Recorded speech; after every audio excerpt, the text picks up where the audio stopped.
सुपेरियां जी ॻाल्हिड़ी रुगो रंजाओ डूंगर डोलाओ ॾींदा मूं ॾेर विया। आरीअ उतुन जीअं उअं तां ओठियुनि न कयो, केच पहुचबो कीअं अहिड़नि अबाजनि सी। जीअं उतुन आरीअ ॼाम उअं तां ओठियुनि न कयो, बल्कि ॿाहिरि निकिती गाज़र मंझां काम, साह ॾिनाई साम सुती सगर पटीअं। लकियूं आं भर लिख कि कोहियारा विरमिया, जनी संदी सिक रुनम रात रत फुड़ा। लकियूं आं लगा के पलाव पांधीअड़नि जा, तोहां घणेरो माल रूंदा उहे रत विया।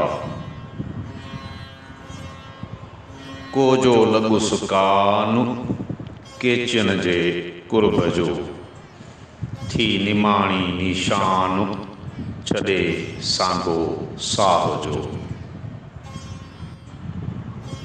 ॾोथियुनि चयुसि दूर केच अॻाहूं पंधु थियो, पाणा चढ़ी पूर विख विधाई वितरी। ॾोथिया को ओठियुनि जो मूंखे ओहञ ॾियो, सच की साथ नियो पुनो मुंहिंजो पाण से। कोजो उठुसि मींहुं आरीअ जी उकीर जो, ॿारो चाणो नींहुं मना माठो न थिए। जेॾियूं ॾिसो केच जो ॾेह ॿारो चन जो, पुनः विधुम पेच निसोरोई नींहं जो। ससुईअ जी सिड़ी सां केच धणी कांधी, पसण कारण पिरीअ जे मुंद हुई मांदी। लकन तां लतीफ़ चे आरियाणीअ आंदी, पुनः पेरांदी निमाणीअ नसीब थी। घोड़नि हयूं घणियूं उठनि हई आव, जा नींहं गिनंदी नाव, सा मूं जीअं पूंदी मामरे। लकड़ियारियूं आङरियूं ॿारो चाणो भेरो, अची पसो जेॾियूं ताज़ो पुनः पेरो। वेचारीअ से वेरो जतन जेॾोई कयो,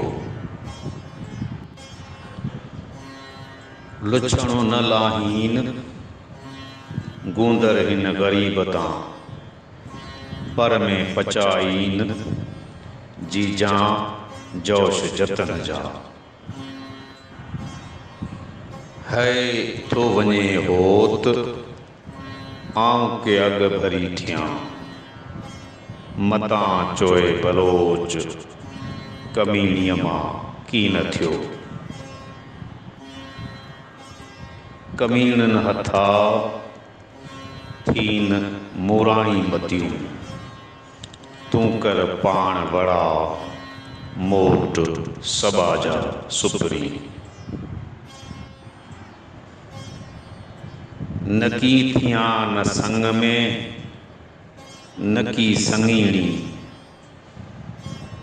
आहियां कमीणी ज़ात ॿारो थिए न जुड़ा।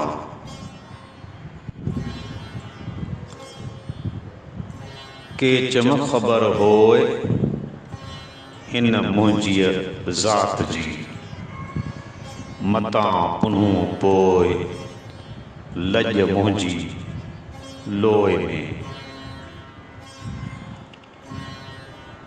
लथो कम केचियन जो छॾे हलिया मूं, अल्लाह आहीं तूं होतन तां हेॾी कई।